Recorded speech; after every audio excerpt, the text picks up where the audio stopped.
For centuries, the Galactic Union had catalogued every known predator in the galaxy. Titan-hulking brutes from gas giants, acid-spitting serpents from volcanic moons, and ethereal stalkers that hunted through sound alone.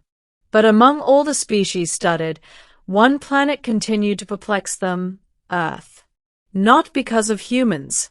Not because of their technology. Not because of their wars. No.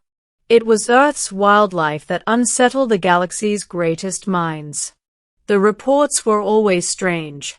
Subject: domestic goose, displays territorial aggression disproportionate to mass. Subject: cassowary, advised, do not engage under any circumstances. Subject: wolverine, capable of overpowering prey 4 times its size. Every alien scholar assumed humans exaggerated. After all, humans were known to brag. But then came the honey badger. The galaxy had no idea what was coming. Beginning, the day Earth joined the Union. Humanity's entrance into the Galactic Union began with polite applause and forced smiles. The Union considered Earth a developing world, not primitive, but amusing. Humans were small, fragile, emotional, and stubborn. Their weapons were crude. Their ships, unimpressive. The only thing aliens respected was humanity's persistence. They never gave up. Ever. Captain Mara Ruiz, Earth's representative, was determined to change how the galaxy viewed her species. She walked into the Grand Assembly Hall with confidence, shoulders back, chin high. Yet she overheard whispers as she passed. Ah yes, the humans. The soft ones. I heard their apex predator is a striped orange cat. No, a bear that sleeps half the year. Adorable. Mara forced a tight smile. During the introductory event, each species presented something symbolic from their homeworld. The Varkians displayed their plasma-breathing warbeasts. The Bracca brought a venomous mantis lion sealed in a containment cube. Even the peaceful Letharry showed off their telepathic moonwolves. When it came time for humanity's turn, the crowd waited eagerly, expecting something fearsome.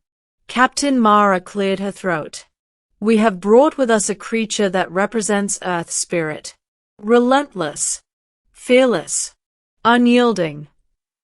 Whispers spread. Perhaps they brought a tiger. Maybe a wolf. Or the bald eagle. The curtain lifted. And there it was. Small. Furry. Black and white. Sniffing the floor. The aliens collectively frowned. Mara smiled like a woman about to commit a crime. Behold, the honey badger. Laughter erupted across the hall. That is Earth's fierce creature. It is tiny. Is this some human humor ritual? Even the honey badger seemed offended, huffing and pacing. Mara clasped her hands behind her back. Proceed with the demonstration. Middle, the demonstration that shook the galaxy. The Union scheduled a controlled ecosystem test, an arena where newly admitted planets showcased how their fauna behaved around alien wildlife. The arena was massive, filled with simulated terrain, rocks, sand, vegetation, and hiding spots. The audience circled above, eager to watch. Mara placed the honey badger inside. The little creature sniffed the air, dug its claws into the soil, and looked bored. Then the announcer spoke. First challenger, the Silraxian razor beast. The stadium trembled as a creature the size of a horse stomped into the arena. 6 legs. Armor-plated hide. A jaw that could crush titanium. The crowd cheered. The honey badger looked at it like it was an inconvenience. The announcer continued. Begin. The razor beast roared. Leaves shook. Ground cracked. The creature charged. Every alien leaned forward. The honey badger simply did not care. It marched toward the massive beast, unbothered by size, noise, or imminent death. The razor beast struck first, slamming a claw toward it. The honey badger rolled aside, latched onto the beast's leg, and would not let go. The crowd gasped. The razor beast shrieked, thrashing violently, trying to fling the little creature off.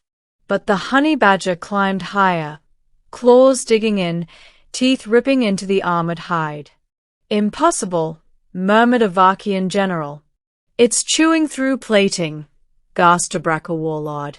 Within minutes, the towering monster collapsed, whimpering. The honey badger stood on top of it like a conqueror, covered in dust, face unimpressed, tail twitching slightly. The arena fell silent.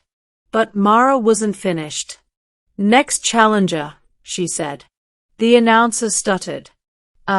Next is the venom stalker, but that creature's toxins can melt bone." Mara folded her arms. "Release it." The venom stalker hissed as it crawled out, 8 legs, glistening fangs dripping lethal acid. A single bite could liquefy organs. It lunged. It bit. It injected venom. The audience screamed. The honey badger glanced at the wound, paused, and then kept walking. The entire stadium froze. The venom stalker tried again, biting, injecting more venom. The honey badger growled, face scrunched in irritation, then grabbed the spider beast, flipped it over, and tore into it. The venom stalker died in seconds.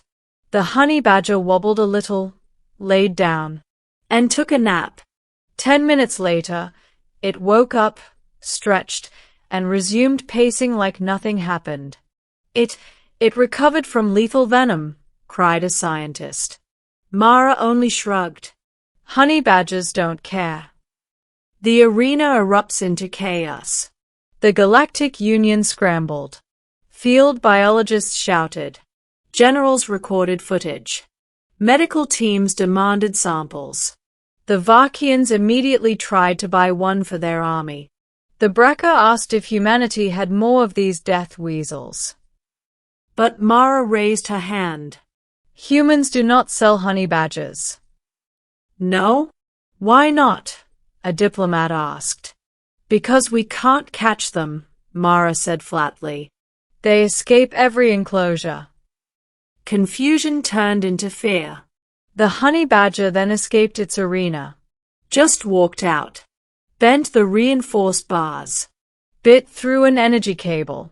Ignored tranquilizer drones. It wandered the facility, terrifying every species it encountered. Security forces tried guiding it. The honey badger guided them. Eventually, after chewing through a console, it returned to Mara and sat at her feet like nothing happened. The Union now stared at the tiny creature with a mixture of awe and terror.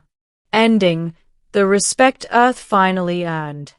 Later that day, humanity was granted a full military treaty, access to high-level research networks, and priority status, all because the galaxy now feared whatever else Earth might be hiding. A Braca commander approached Mara nervously. "If this tiny beast is what you consider fearless, then what about your other predators?" Mara smiled politely. "Oh, we have millions of species like this. The honey badger is just the funniest one." Silence. Horror. Existential dread. A Vakian admiral whispered to his aide, "Do not provoke Earth. Not now. Not ever." The honey badger, sitting on Mara's shoulder, yawned. Final scene, years later.